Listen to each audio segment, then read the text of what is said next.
Hello बच्चों, आज का टॉपिक है सॉल्यूशन यूनिट का next colligative property number third. ठीक है, थर्ड है depression in freezing point. Okay, इससे पहले क्या था आपने एलिवेशन इन बॉइलिंग पॉइंट। यहाँ पर डिप्रेशन का मीनिंग है आपका डिक्रीज। पता है आपको डिप्रेशन मीन्स डिक्रीज हो रहा है। ओके, तो जब हम किसी भी सॉल्यूशन में नॉन वोलेटाइल सॉल्यूट डिसॉल्व करते हैं तो वो उसके फ्रीजिंग पॉइंट को डिक्रीज कर देता है। ठीक है, और बॉइलिंग पॉइंट को इंक्रीज कर देता है। नॉन वोलेटाइल सॉल्यूट किसी भी सॉल्यूशन में बॉइलिंग पॉइंट को इंक्रीज करता है, फ्रीजिंग पॉइंट को डिक्रीज करता है। क्लियर? तो ये हो गया आपका depression in freezing point of solution, यानी फ्रीजिंग पॉइंट का कम होना due to non volatile solute. Clear? अब यहाँ पर सबसे पहले हम देखेंगे कि फ्रीजिंग पॉइंट क्या होता है। ओके, फ्रीजिंग पॉइंट क्या होता है? तो freezing point is the temperature at which the solid and liquid state of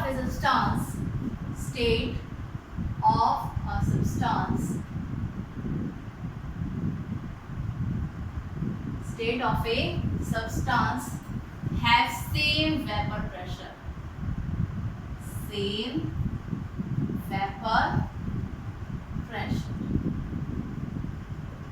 okay, किसी भी सब्सटेंस के लिक्विड और सॉलिड स्टेट का वेपर प्रेशर जिस टेम्परेचर पर सेम होता है उस टेम्परेचर को उसका फ्रीजिंग पॉइंट बोला जाता है। क्लियर? ठीक है, चलिए देखते हैं इसको, इस डेफिनेशन को समझते हैं आगे कि कैसे क्या होता है ड्यू टू अ ग्राफ। ठीक है, एक ग्राफ बनाते हैं, जैसे पहला बनाया था हमने किसके बीच में, टेम्परेचर के बीच में, या फिर बोल लीजिए इसको फ्रीजिंग पॉइंट है इधर, और इधर है आपका वेपर प्रेशर। ओके, ठीक है, तो वेपर प्रेशर प्योर सॉल्वेंट का ज्यादा होता है, सॉल्यूशन का कम होता है। यही होता है, वेपर प्रेशर जो प्योर सॉल्वेंट होती है वो इजीली वेपर्स में कन्वर्ट हो जाते हैं कम टेम्परेचर पर ही, और वेपर प्रेशर उनका ज्यादा होता है। जैसे जैसे टेम्परेचर बढ़ता है उनका वेपर प्रेशर भी बढ़ता जाता है। ठीक है, पर जो सॉल्यूशन होता है जिसमें नॉन वोलेटाइल सॉल्यूट होता है उसका वेपर प्रेशर प्योर सॉल्वेंट से कम होता है, क्योंकि नॉन वोलेटाइल सॉल्यूट ना तो खुद वेपर्स में कन्वर्ट होते हैं और जो सॉल्यूशन है उसका वेपर प्रेशर भी कम कर देते हैं। ठीक है, तो जो सॉल्यूशन है उसका सॉल्वेंट है जो प्योर सॉल्वेंट, उसका ग्राफ कैसे आएगा, उसका ग्राफ आएगा ऐसे, और सॉल्यूशन का ग्राफ कैसे आएगा, सॉल्यूशन का ग्राफ भी ऐसे आएगा। ठीक है, ये क्या है आपका सॉल्वेंट, ये है आपका सॉल्वेंट प्योर सॉल्वेंट, ये है आपका सॉल्यूशन। ओके, ये क्या है आपका सॉल्यूशन। क्लियर?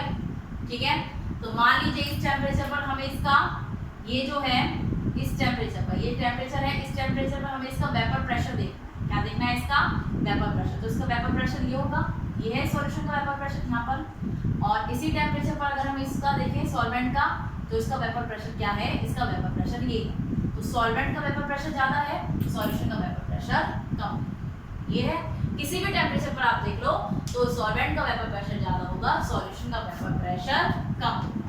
ठीक है भाई, चलिए अब हम आगे देखते हैं कि ये जो है यहाँ पर हम फ्रीजिंग पॉइंट कर रहे हैं, ये फ्रीजिंग पॉइंट कैसे हम इसको यहाँ पर समझ सकते हैं। क्लियर? तो क्या है आपका, इतना जो हमने किया था उसको कर देते हैं, सही हो गया। ठीक है, चलिए अब क्या है कि मान लीजिए ये लिक्विड स्टेट में है, कौन सी स्टेट में है, दोनों लिक्विड स्टेट में है, ये लिक्विड स्टेट में है, ये भी सॉल्यूशन भी आपका लिक्विड स्टेट में है, सॉल्यूशन में नॉन वोलेटाइल सॉल्यूट डिसॉल्व है। क्लियर?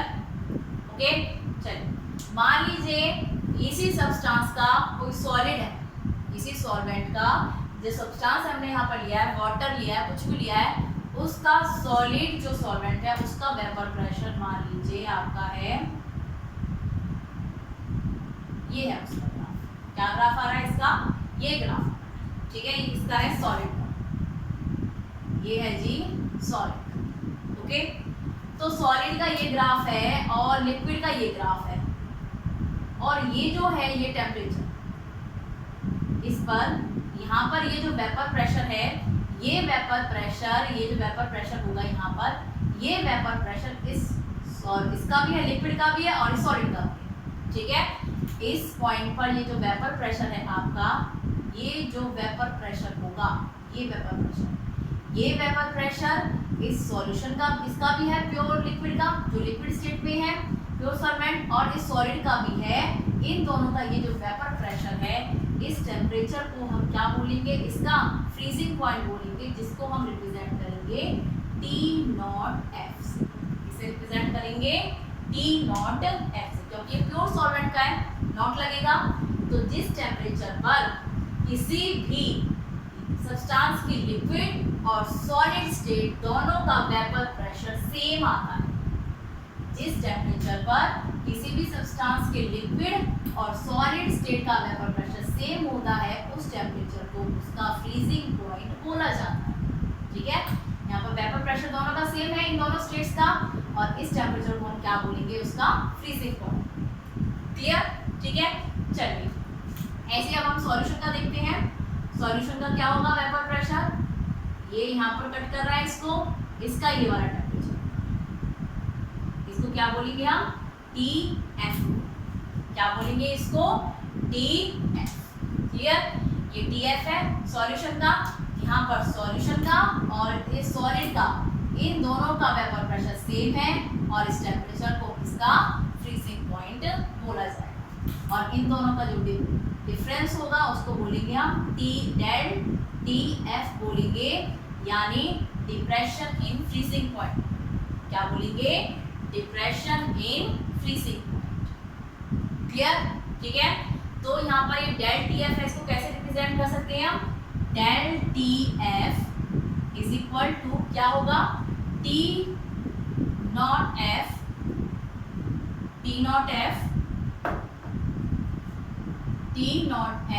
माइनस TF, यही होगा T0F minus TF। Del TF क्या है यहाँ पर, ये जो यहाँ पर डेल TF है, ये क्या है आपका, depression in freezing point,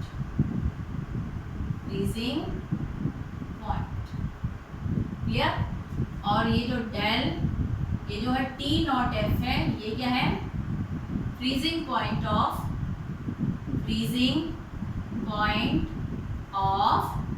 solvent का फ्रीजिंग पॉइंट है ये, और TF क्या है आपका, फ्रीजिंग पॉइंट ऑफ सॉल्यूशन,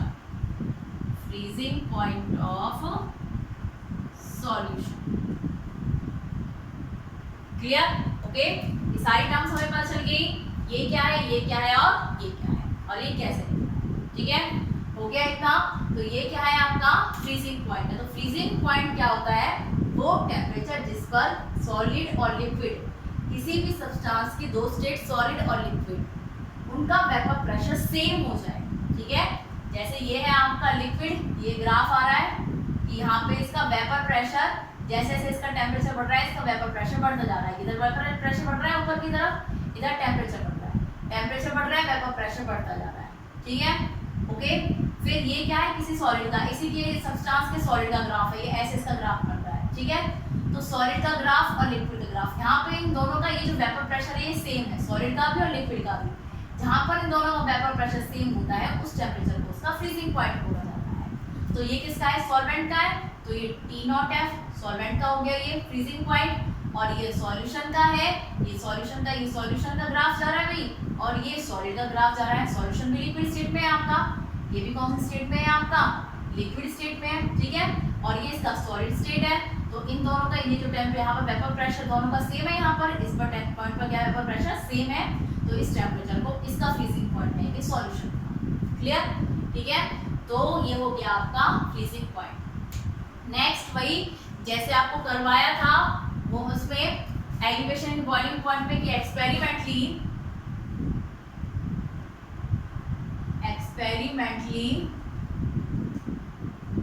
क्या होता है, एक्सपेरिमेंटली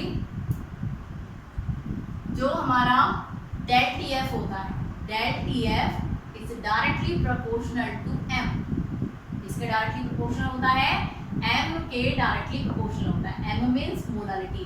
तो डेल टी एफ क्या होगा,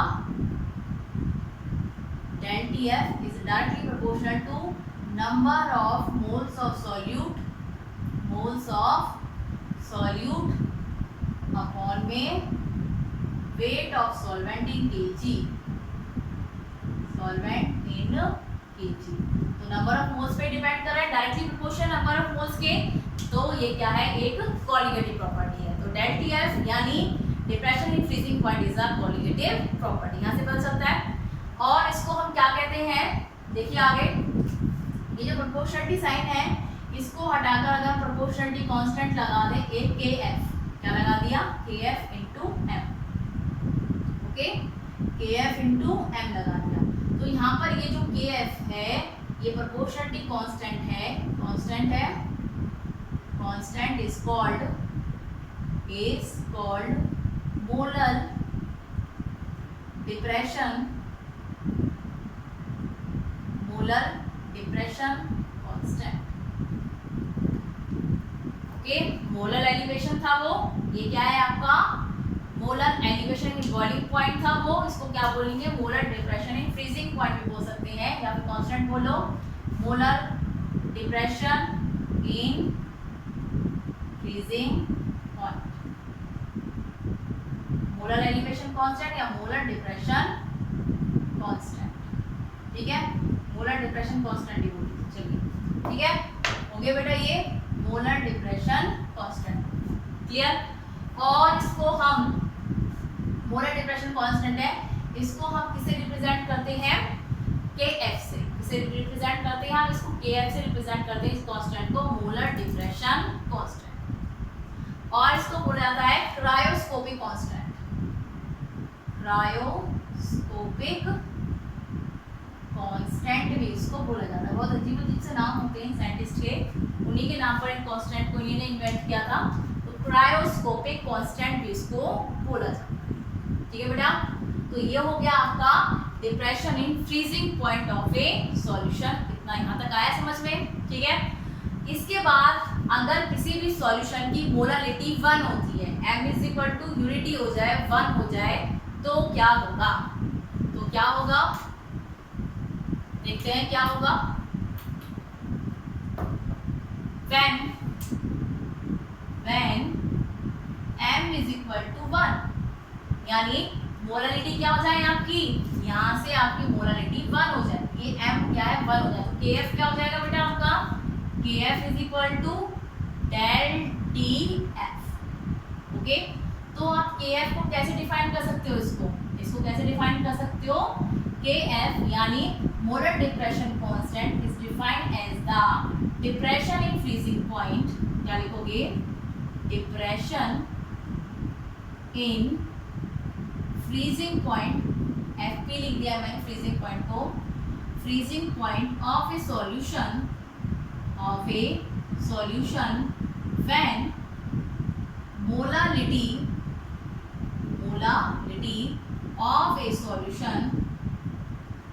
of a solution is unity मतलब क्या होता है 1, ओके, यूनिटी मतलब क्या होता है 1 होता है यूनिटी मतलब। तो जब भी किसी सॉल्यूशन की मोलारिटी 1 होती है, ठीक है, किसी सॉल्यूशन की मोलारिटी 1 होती है, उस टाइम उसका जो डिप्रेशन इन फ्रीजिंग पॉइंट होता है, उस टेम्परेचर को हम क्या बोलते हैं, क्या बोलेंगे उसको बोलेंगे मोलर डिप्रेशन कांस्टेंट, क्या बोलते हैं उसको, मोलर डिप्रेशन कांस्टेंट उसको बोला जाता है, क्लियर।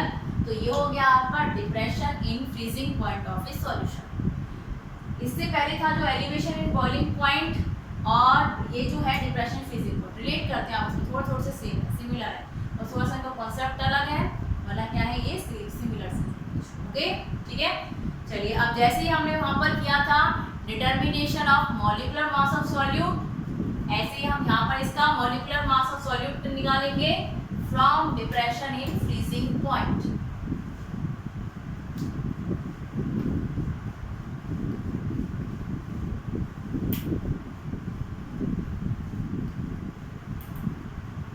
चलिए देखिए डिप्रेशन इन फ्रीजिंग पॉइंट कैसे निकालेंगे हम। इस डिप्रेशन फ्रीजिंग पॉइंट से मॉलिक्यूलर मास ऑफ सॉल्यूट कैसे निकालेंगे देखते हैं। Next determination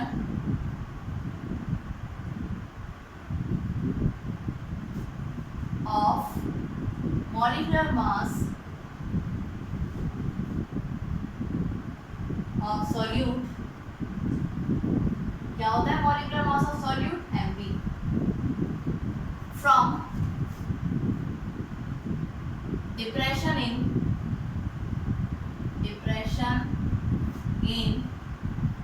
freezing point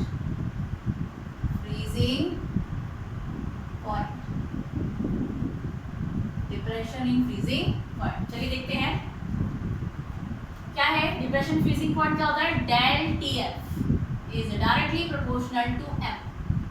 directly proportionality sign को हटाइए। Del TF is equal to KF into m। इतना हो गया था भाई, ठीक है इतना। अभी तक इतना हमने किया है, ओके। चलिए आगे देखते हैं। ऑल्सो m क्या होती है भाई? ये जो मोलारिटी है इसका फॉर्मूला क्या होता है? WB upon MB into 1 upon WA into 1000। ग्राम में दिया हुआ है 1000 लगाना है, केजी में दिया हुआ 1000 नहीं लगाना, ठीक है। तो क्या है आपका WB weight of solute, molecular mass of solute upon में वेट ऑफ सॉल्वेंट इनटू 1000। चलिए हमें निकालना क्या है? MB निकालना है हमें। पहले इस वैल्यू को जो m की है मोलारिटी की वैल्यू है इसको यहाँ पर पुट कर देते हैं यहाँ पर पुट। इसको इक्वेशन फर्स्ट दे दो। फ्रॉम फर्स्ट से क्या होगा? Del TF is equal to KF है ये आपका। m की जगह ये सारी वैल्यू रख दीजिए। WB upon MB into 1 upon WA into 1000। Okay ठीक है। चलिए अब हमें निकालना है यहाँ से MB। क्या निकालना है? MB। तो MB को इधर ले आओ। MB निकालना है तो क्या प्रॉब्लम है? MB इधर ले आए, M इधर ले आए तो इसको इधर ले जाओ उसकी जगह पर। तो क्या हो जाएगा? ये KF इंटू WB अपॉन में WA। थोड़ा सा अच्छा सा लगता है इसे लिख देते हैं तो कॉलिगेटिव प्रॉपर्टी वाला लिख दो।